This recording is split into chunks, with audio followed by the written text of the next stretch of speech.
And a huge warm welcome to my guest today, Morgan Fail, who I'm really excited to chat to about museum education. But before we head into that, I just want to tell you a little more about our guest. Morgan is the Learning Coordinator for History at the Great North Museum, Hancock, part of the Newcastle University and North East Museums. Her role is to lead on the history programming for formal and informal learning through school facilitation and project delivery. As well as leading rep for GEM NE, Morgan is a previous chair for Hadrian's Wall Learning and Engagement Forum, Sandford Award Assessor, a board member for GEM, and runs a network for cultural engagers who work with home-educated families in the region.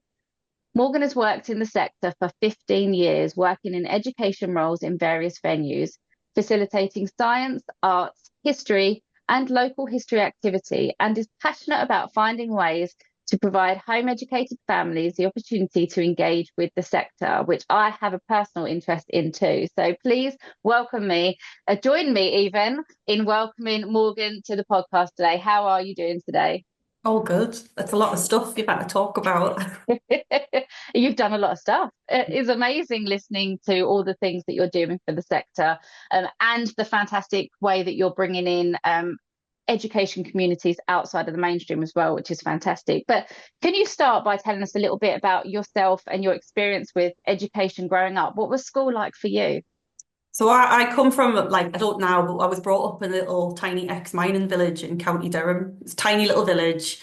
There was like one bus in and out, so people didn't really get out and about much. So like my experiences of like culture and heritage was from school. I went to a tiny little primary school. There wasn't many kids there.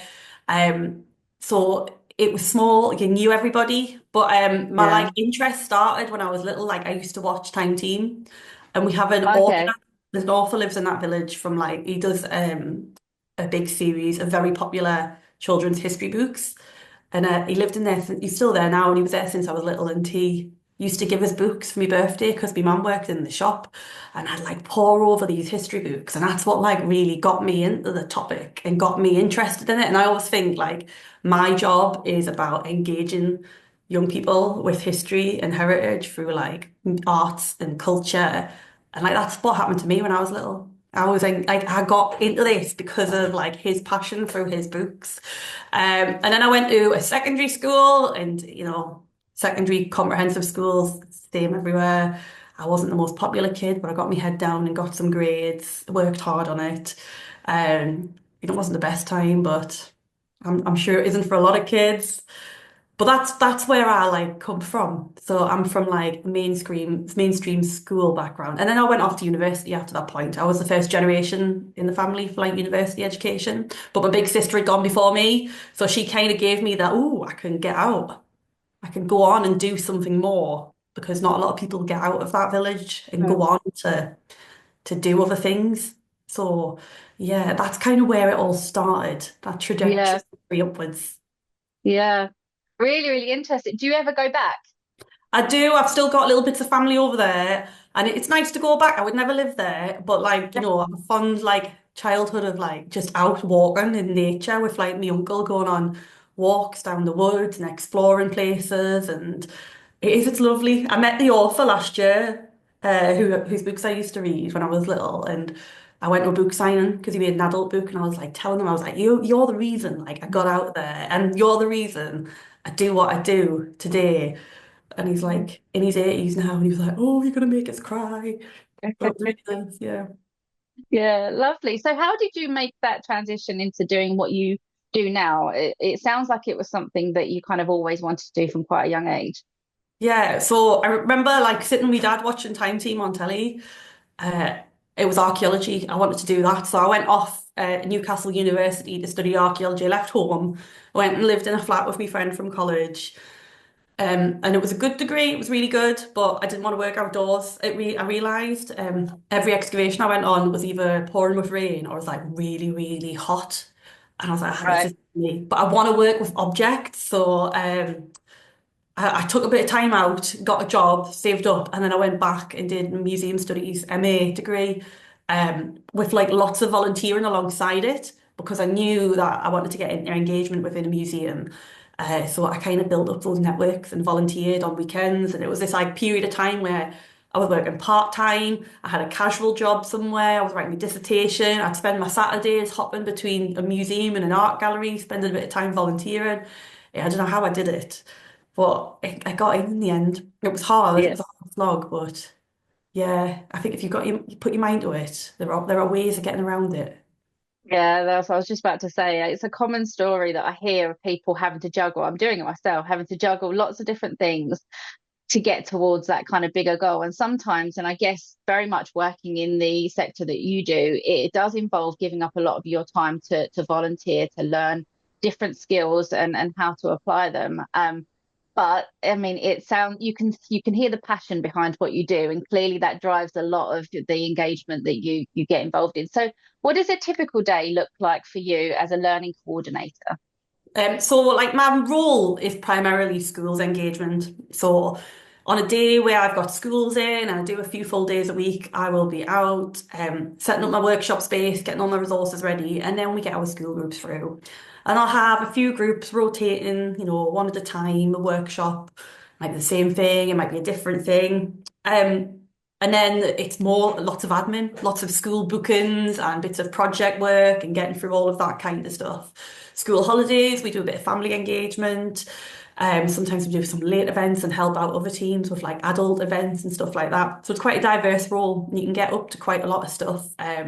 There's lots of like meetings as ever, planning things. We have a big temporary exhibition coming up next year, so we're always having a meeting about like how could we do more and what can we do with schools and what's going to be in the exhibition.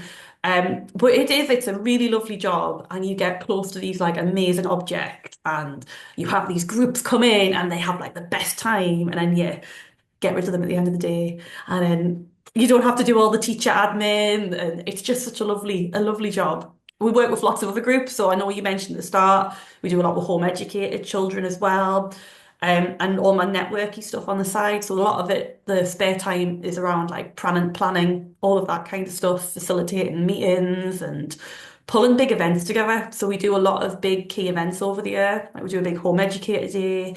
I do a big virtual event around Hadrian's Wall. So they're like key points in the year where you've got to get planning. Currently, I am planning for my big event in November, the virtual event, because you've got to start getting everything in and running now. I've got that many people doing stuff for me for it. I have to, like, I need your information by this date. And yeah, Yeah. it's busy.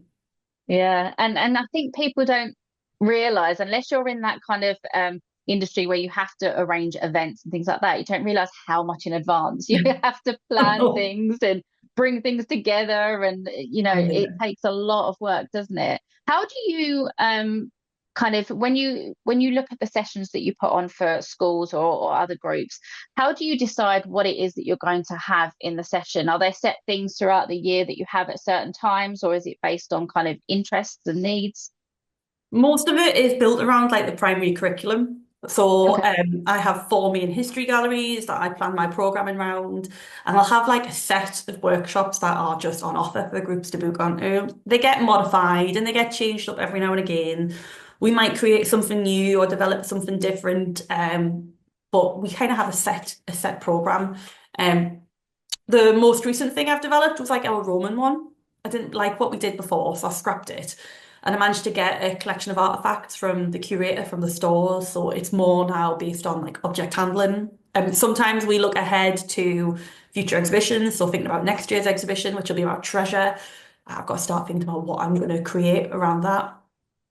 Sometimes for the special events, we just got to think about like a different topic.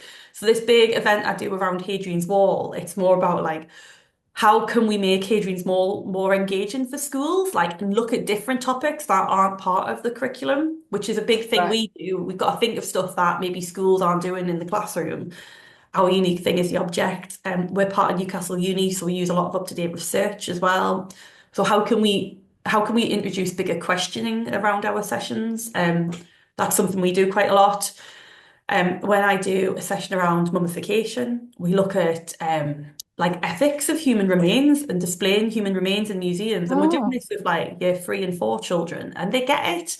And you get really interesting conversations, but also we're happy to call out ourselves. So we look back at the Victorian Great North Museum and think about what did you really do with these mummified bodies? What did we treat them well? So we look at these like big questions within everything we're doing. That's kind of like the basis of our sessions and then build upon it.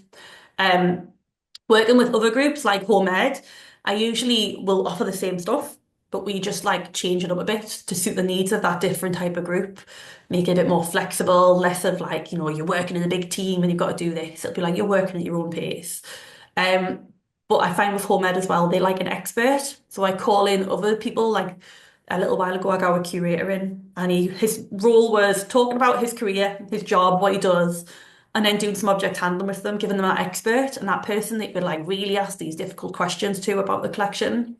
And we get a lot of university academics come in. I have a researcher from the Open University who likes to come in and run sessions around ancient Greece and ancient Rome and like doing a bit of Latin with home ed and all sorts like that. I've got Mhm. somebody in June, he's doing neuroscience with them. And Oh, it's interesting. so popular. That one booked up so fast with a family. I think he like, I don't know, he makes like a jelly brain that got to dissect and stuff like that. Like, his, I'm in.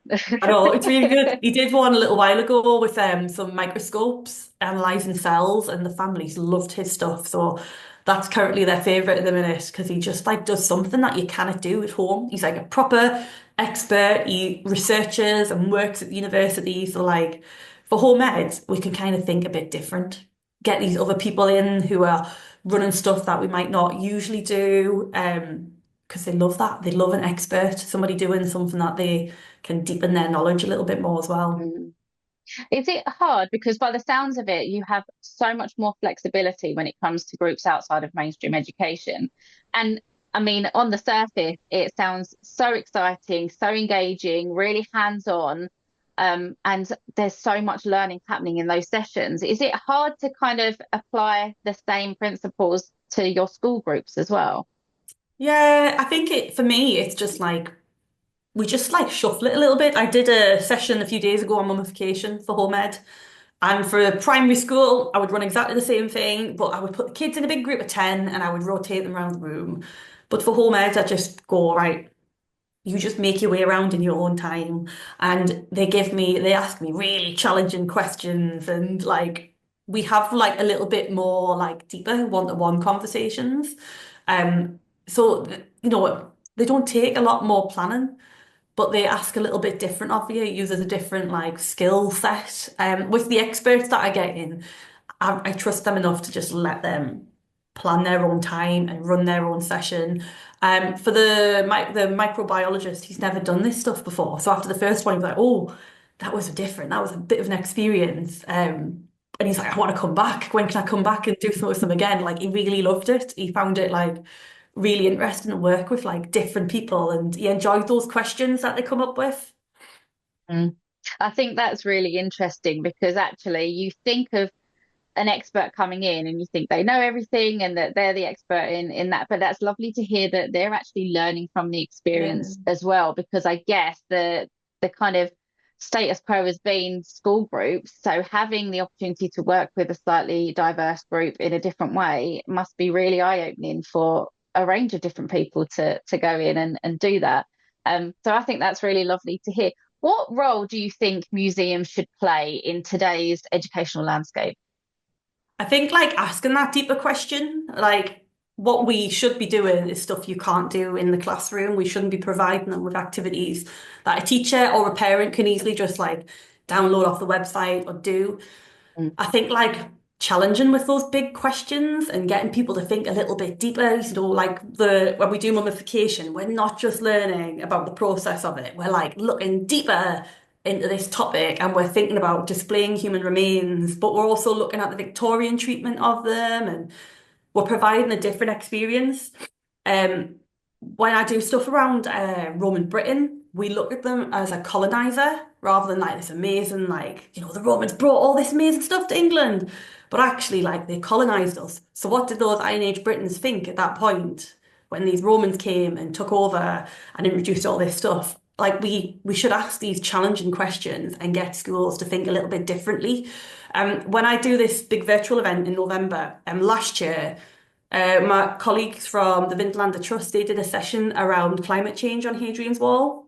Like it's not something schools would ever look at. You would just learn about Roman Britain. But this group were getting like the schools to think, and families actually, because it was open to home ed, to think like differently about Hadrian's Wall. Like, Mm. how can climate change affect the archaeology and the interpretation that we're making about the Romans in Britain at that point in time?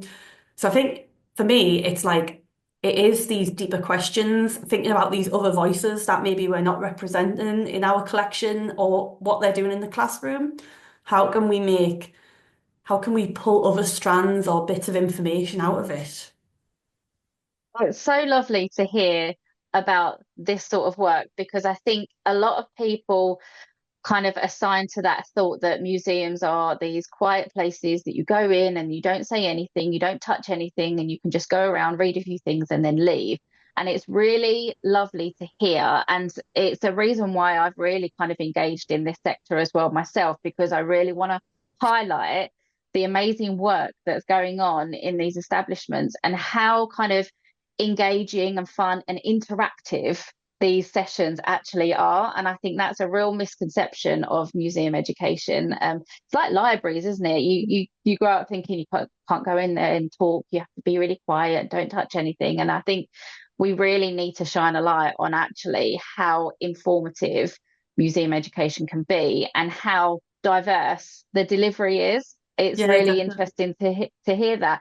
Are there a lot of kind of misconceptions, do you think, with this type of education? I think so. I used to work in an art gallery and like, the schools would come in like, shh, we're in an art gallery, kids, you've got to be quiet. Yeah.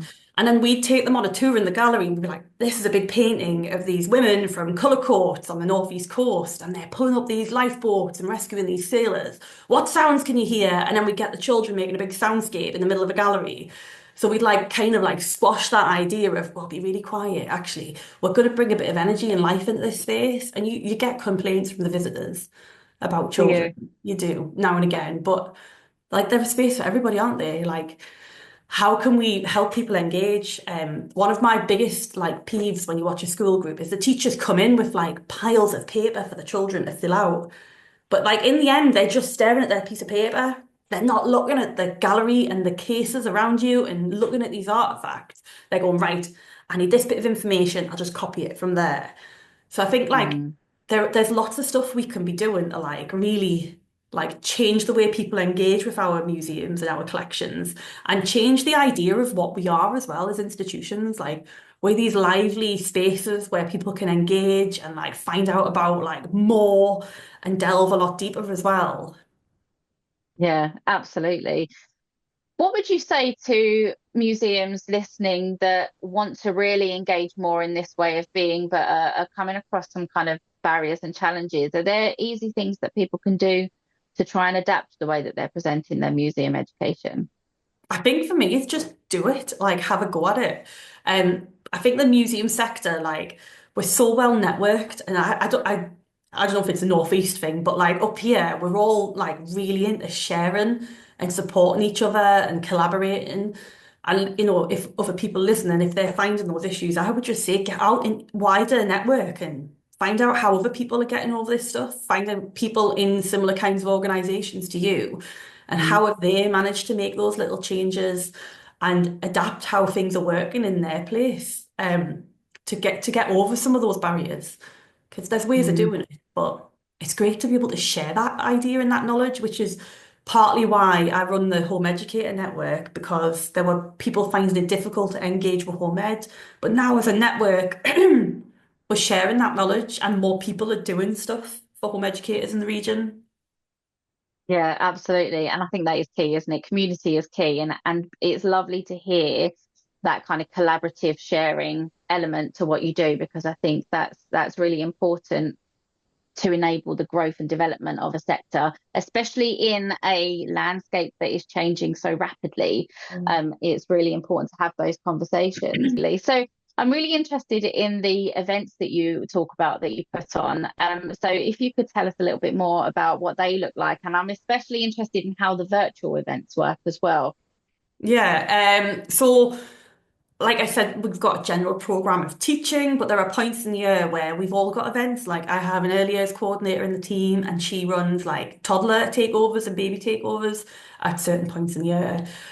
My colleague who does science delivery does weeks around like British Science Week and languages. And for me, my big events are Home Educator Day. So we do a day every March where we don't book any schools in, and I'll get maybe like up to 20 facilitators in who'll have a table around the building, and we just book for home ed. We get a few hundred home educators come in, and it's just their day to delve deeper into our collection, engage with curators and people from other museums and heritage sites, and have a go at making things and find out about collections and handling the real stuff. Yeah. Um, and my other big event is in November, which is around Hadrian's Wall, and that's a large Mhm. virtual event. Um, it's run as part of my membership in the Hadrian's Wall Learning and Engagement Forum, which is a group of people from across Hadrian's Wall. They're engagers from different groups and organisations and museums and sites. And we meet and we just collaborate and share practice. It's been going for a very, very long time. But within that group, I run the virtual event. So it started a few years ago. I think we've done it 3 times. And basically, if one of these venues wants to run a workshop, they do. And it's like 30-minute virtual session. We do it through Zoom. It is using their collection or their site or delving deeper. So like the climate one was one of these. And we offer it to schools all over the country and wherever else really. Last year, and we offer it to home educators too. But last Mhm. year we had 16,000 people engage over the 8 workshops. Wow. You know, it was massive. It was That's massive. an Never been that incredible big. number. I know. Yeah. Did you expect to have that sort of engagement Not when you really. started? Normally, the 2 years prior, we've had like maybe 4,000 or something. But last year, I'm always looking at ways to promote what I do, and I found this social media person, blogger for history, primary history teaching. And I got in touch with him. He's like, oh, yeah, I'll share anything that's free. And then he shared it. And then I came in the next day, and my inbox was full of teacher inquiries booking it. I was like, oh, this is Amazing. gone. Yeah, so we didn't expect it. And there was a lot of drop off, so we had a lot more than that book, but we always expect drop off. But in the end, it was 16,000 engagement. Mad. So I'm currently planning this year's, and we're like, right, last year was so big.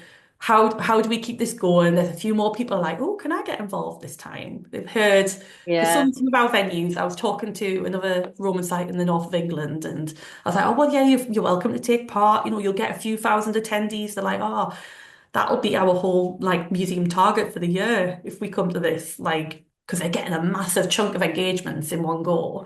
Yeah. Um, so planning this year's, I'm writing a book about it as well. Okay. I know. So I one of my speakers is an academic for the Open University, and she's currently writing like an academic book about ancient Greece, a particular focus. And she told her publisher about it, and they were like, "Oh, this sounds good." So we put in for a proposal, which got accepted a few weeks ago. So we're writing a book for like a proper big publishing company to write a book about teaching Roman history in the primary curriculum using our event as like that focus. So I've got my speakers are doing chapters for us, and then me and her have got to write our own bits and edit the whole book, and I'll actually be a proper author eventually. Oh, Amazing. amazing. Congratulations. That's such an amazing Oh, achievement to have, and another great platform to get out there in front of yeah, people what you're doing. yeah, Uh, exactly. Exactly. So I don't know, that's this year we're gonna maybe keep going with what we've got, see how many more people want to speak and run the sessions at the event. We've got modifications to make. So we did a lot of feedback last year, and like teachers wanted some of them a bit more interactive, or they wanted a worksheet to go alongside it. So our speakers are working on what they're going to do. The best session last year, because it was so funny, it was Tully over in Carlisle. They did a session, and it was this lady in a Roman outfit on screen, like, an outfit on screen talking, and then all of a sudden there's like somebody shouting Latin. And she's like, "Oh, what's going on here?" And then this Roman soldier appears on our screen to sit next to her. And they did this like amazing role play session for the schools where there was a Roman soldier sitting chatting about his day on Hadrian's Wall. And the schools absolutely loved it. And it was so brilliant to see like how a venue had taken this topic and gone a totally different route with it. So yeah, it and was great. also how you've adapted that. Like that was virtually, that was Yeah, across a screen, but still to have that level of engagement. And I mean, that's clearly stuck in your mind since I know. you've been That's so part of good. it. So I think that just demonstrates how you can still have great engagement, virtually across the screen, because it's not always practical to put on physical events, and it Yeah. can be really expensive, can't it, to put on a physical event as well. Yes. So I think it's great to look at ways to make virtual events just as effective and just as engaging. And that sounds like I know. an That's good. incredible way to do it. Um, and hopefully, I mean, I really hope that that continues for you in terms of the numbers and engagement and continues to grow. And that's great to hear that that level of engagement is happening. And you spoke there about feedback and adapting the program. Is that something that you do quite regularly in terms of Yeah. collecting feedback from people that you work Yeah. with? We do it all the time with schools. We always gather feedback and look at how we can change what we're teaching, but also like what we're providing schools in the building. And we do it with home ed as well, around our big takeover day to work out like what we can change up next year. What are their themes that are they're interested in that maybe we could try and get speakers in for. Um, and it really helps to change up. I think one year, we decided to open a room that was like a breakout space for anybody who needed somewhere quiet. And the feedback from the families was like, we didn't even use it, but that was so good that you had that. Um, One thing you do find with home airs is that you might get one person give you a evaluation, tell you how amazing something was, and then another family will be like, oh, that was awful. It was the most rubbish thing ever. But it's just because they're all working on their own way, aren't they? They've all got their own needs. They've all got their own style of teaching and the thing they do at home and the needs of their young people that you just have to pick out what you can from all this feedback and change what you can because we can't make every person happy. But we can make little changes and adapt what we're doing and make it better for everybody who's working with us and engaging with us. Do you find with the home educating group, something that I've come across with various people that I've spoken to is that challenge that you're actually going to have to span across many age groups? And yeah, I Yeah. guess like with the school groups, you'll have like, key stage one, key stage two, and it will be quite confined in terms of the ages that you're having to pitch your education to. But with a home educating family, you could have someone from, a baby all the way up to teenager. Yeah. So how do you have any tips for anybody that's trying to meet that need? I think big part of it is getting that information in advance, like trying to get from the families as much detail as possible, like how many come in and what age range have you got. You might find that the needs of your session does not suit to young people or babies. And we include that in our information, or we might include it in the information out. A lot of families know each other, so I find the one of the parents will go off with the little kids and one will stay with the older kids. So you get Right. like this little buddying system that they do sometimes. And I used to do in like one of my old venues where maybe this didn't happen as much. I used to have like a colouring in table, just some basic bits out for the younger ones to just potter with if they couldn't engage with the other activity. But equally, like, I think even if their ages are different or the same, they're all working at such different levels. Like, some of these kids have really got into this particular part of ancient Egypt, whereas another one might not have done anything. Mm, So I would do it the same as I do with the school group, and I would just teach it. But it's that questioning part where we can really delve into detail and give those other kids that extra information that they're mm, needing. So I think with home ed, I would just always assume that they're just coming in all over the place in every different level and be really like explicit in your communication about who can engage. The network that I did, one person kind of brought to the table that idea. She worked in a coal mining venue and they were dealing with death as part of this session. So as part of her information, she doesn't say this is suitable for year three children or kids of this age range. She'll be like, this is suitable for children who don't have dexterity, or if we're going to deal with the topic of death. So if this is something that young people might not be suitable for, then keep that in mind. And I think that's really mm. useful, that descriptor of what we're doing and who it would work for rather than the ages we're aiming for. I'd never considered that until she brought that to our group. And you're like, that makes Mm. so much sense, actually. That's a really, really good tip actually, because it goes back to that kind of individual personalized Yeah. learning, isn't it? And the reason behind why some people choose to home educate is to have that element of, I know my child and I know their Mhm. capabilities, I know what they, I know their emotional level, I know, what they can handle in terms of content. And you might find a child who is older but is not ready to discuss death, or they might have had a personal experience Yeah, recently that they're still processing, and it's taken into consideration that element of it, rather than you're in this age group so it's suitable for you. yeah, I think yeah. that's a fantastic tip, really, really useful for people to think about, not just in museum education but just across the board. I Yeah. think that's Yeah. really, really useful to know. So I want to talk a little bit about the things you do outside of that as well, kind of on the periphery. So you're a trustee and group lead rep for GEM, which is the group for education in museums. What does that role entail, and how do you get involved in education in this way? Cool. So like all of these side things, they're all voluntary, so I don't get paid any extra for this stuff. I take on all this stuff. I've got to a point now where I can't take any more on. But I did it because people don't leave. So you're always stuck at the same job. You can't move up or sideways. And I wanted to make sure I had skills for the future, leading teams or having budgets for being able to move into those different roles in the future. But also, it's stuff that I don't do in my day-to-day job. It's given me different opportunities and engaging with more people as well. So, for the GEM role, so I lead on the northeast strand of it. Every region in the country, GEM, which is a group for education and museums, they have volunteers who work in cultural heritage engagement roles, and they run that region. They have a team of people, and you all run it. And you basically organise events and training sessions for people in your region, mostly member organisations.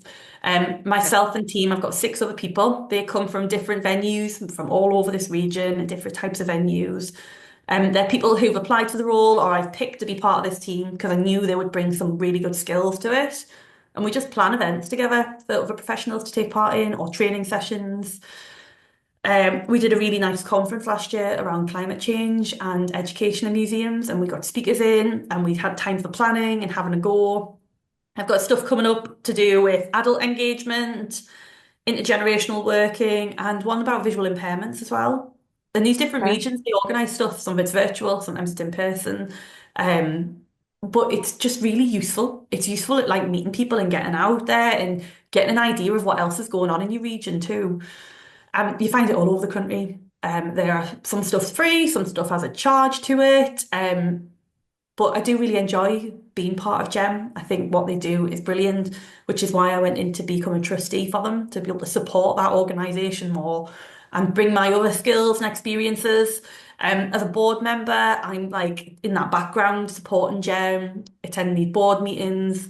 There's a lot of strategic work behind there as well, thinking ahead to the future, helping them plan and support them with events as well. And there's a nice team of us, and we go on a trip to London every few months, every quarter, to have our board meeting. And it's lovely. It's really nice to be able to be in the background as well and like support this organisation in a different way because they do a lot. Thinking about home ed, there's a lovely toolkit just been released by Nikki McIntosh around working with home educators too.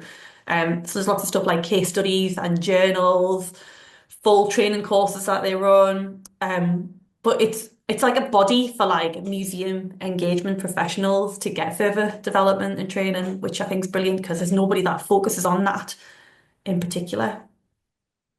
I think that's really interesting, and great that you're looking for other opportunities, like you say, to develop those skills outside of the remit of your role in what you do day to day. Do you think because you're able to be in those circles and be involved in those conversations wider, are you noticing any kind of trends in museum education? Yeah, I think there are like quite a few, and I think most people are working towards this stuff at the minute. I think climate is a big one. How can we be more climate conscious? Mm. How can we have that strand in what we do and engage with? How can it be part of what we plan or what we deliver or the exhibitions we do as well, getting that messaging across? And then you've got decolonisation, thinking about our collection on a deeper level and where it came from and what voices are we not talking about and telling from in that collection as well. So like whose voice can we pull out of there? Who can we work with to engage more? One of my colleagues is currently reinventing one of our gallery spaces, and she's worked with a global majority group of adults, and they're helping her redo the space. It's about like our museum the history of it, and they are like retelling that story with her. They've chosen objects and helped her work out how to redisplay the space. And I think that's quite a big thing. A lot of people are doing similar kinds of projects at the minute. We do it within a lot of our teaching, thinking about these other voices. We do a lot about like ancient Greece, and I'll be thinking about like Greek women. We don't really talk about Greek women. Schools aren't looking at Greek women, but what can we talk about around that? Or those people who were here when the Romans invade, how can we get their voice out a little bit more? So thinking about people in the present and people in the past and their stories that we can retell. I think that's like there where everybody's going, what we're all looking at the minute. Amazing. So thinking kind of long term and moving forward, what would you like to see happen in the sector, particularly around the school's education and the outside of school education, so home education or education otherwise? What would you like to see going forward in the development of the provision that's being provided? I think like naturally we will see more people start to tell different stories from their collections and widen that scope of what we're discussing and what we're looking at. Um, One big thing I think a lot of places are looking at now is like a youth voice as well and getting young people to talk more and be more present. Like there are organisations who have young people on boards and they're getting that youth voice in earlier. Um, I think that's going to be a big thing that a lot of places are doing that we should be doing more of. It's hard to do it. We've all got pressures with our budgets and staffing and all that kind of stuff. With home education, I think it'd be lovely to see more of it. I think I'm quite lucky in that the Northeast, we're all so well networked and connected that and we have the forum, the space to support each other and ask those questions, mostly through that network that I run, the Home Ed Network. And that's a space for people to bring their problems about working with home ed or their worries or the fact that they've never done it before and they need to start and they don't know where to start. I think I think I'm lucky that we have that in the Northeast. So people are really active with doing it. But maybe there's opportunity for more people around the country to do similar, to get that network and talk more and share, practice more as well. Mhm. No, I completely agree. And you've touched upon a few times about kind of feedback and research and projects and events. So it sounds like it's a very active sector that I think a lot of people are not aware that all these things are going on in the background. Are there any kind of recent or current projects that are particularly exciting you for their approach to education in museums at the moment? Hmm. Let me think. I think there's quite a lot going on, and there's so much going on, and they've all got like different strands and different things they're focused on. I'm probably going to end up mentioning more things that are even in the region or that I'm aware of. I think what the Vindlander Trust are doing around climate change is really interesting. I'm thinking about that climate message in what they do and how to interpret that collection quite differently. One thing we're doing at the museum is we are working with a company called Art Explorer. It's like a project called Time Odyssey. Basically, schools can engage through a tablet and an app on the tablet to look at the history collections a bit more. And that's quite interesting to see people using the museum space differently. We're not using that piece of paper and we're not just looking, but we're using a tablet to explore it. And it's like a mission, a little challenge these young people have got to do. They've got to get a little character back into their place in time. And it's dead canny, but it's interesting to see how that is working, how we're Mhm. engaging with a slightly different type of technology and where that'll go to next as well, I think is going to be quite interesting to see. That doesn't just happen at our venue. There are a few more around the country doing it. And part of it, which I really love, is that the funders are paying for travel for particular types of schools and groups as well. So we're able to give groups a free travel out to take part in this. Mostly groups who come from rural areas or have a high free school meal percentage. So groups who aren't be able to get out and visit. I really love that we're opening those kind of doors. It's I've Mm. had a few groups where they bring their Key Stage 2 to come and do this, but they're from such a tiny little school that they can fit the whole school on the bus. So all their early years Key Stage 1 are coming as well. And they're all getting this trip to a museum they've never been to before because it's so far away from them, but they've not had to pay a penny. So I think things like that, where people are thinking a little bit differently and a bit out of the box. And there'll be loads more going on around the country. Mm. Um, Loads more stuff. It's so Mm. active, but a lot of it is funded around projects and funding streams, and it's hard when you work in a venue to just come up with that because we don't have a lot of money.